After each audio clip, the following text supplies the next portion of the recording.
Playoff, first time shot blocked, straight with a shot. Oh, I say! What a goal! Indonesia, 15 minutes, Rafael strike. It's a sublime finish. Especially when you think of the first touch. It wasn't a great first touch, but it fell nicely. Timnas Indonesia U23 secara dramatis menyingkirkan Korea Selatan U23 dari Piala Asia U23 2024. Skor imbang 2-2 selama 120 menit, skuad Shin Tae-yong lantas menang lewat drama adu penalti dengan skor 11-10. Dimainkan di Abdullah bin Khalifa Stadium, pertandingan perempat final Piala Asia U23 kali ini menyajikan duel seru. Korea Selatan lebih unggul, tapi Indonesia tampak percaya diri sejak awal turnamen. Kali ini laga terkunci 2-2 dalam duel sengit 120 menit. Rafael Struijk mencetak brace menit ke-15 dan 45+3. Untuk dua kali membawa timnas Indonesia U23 unggul, tapi Korea Selatan U23 bisa menyamakan kedudukan melalui own goal Komang Teguh menit 45 dan gol Jeong Sang Bin 84. Di babak adu penalti, kedua tim saling balas sampai mengulangi giliran tendang. Pratama Arhan lantas mencetak gol penentu kemenangan sebagai eksekutor kedua di putaran kedua. Indonesia menang dengan skor 11-10. Hasil ini mengantarkan skuad timnas Indonesia U23 ke babak semifinal Piala Asia U23 2024.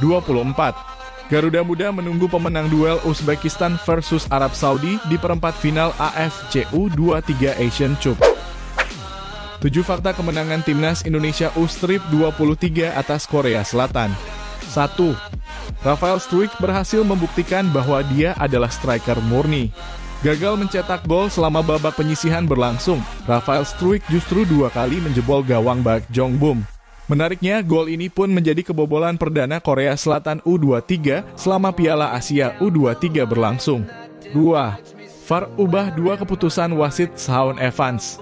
Gol Korea Selatan di menit 8 akhirnya dianulir karena sudah terkena jebakan offside. Selain gol tersebut, VAR pun membuat Shaun Evans mengusir Lee Yang Jun dari pertandingan karena melakukan pelanggaran berat pada Justin Hubner yang sempat luput dari hukuman sang wasit. 3. Gol bunuh diri Komang Teguh. Komang Teguh menjadi top scorer timnas Indonesia bukan hanya dari gol yang dicetaknya ke gawang lawan, tapi juga ke gawang sendiri alias gol bunuh diri. 4. 2 kartu merah bagi Korea Selatan.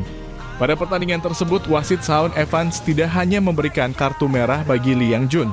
Dia pun sempat mengambil keputusan ekstrem dengan mengusir pelatih kepala Hwang San-hong dari bench akibat ketidakpuasannya terhadap keputusan wasit.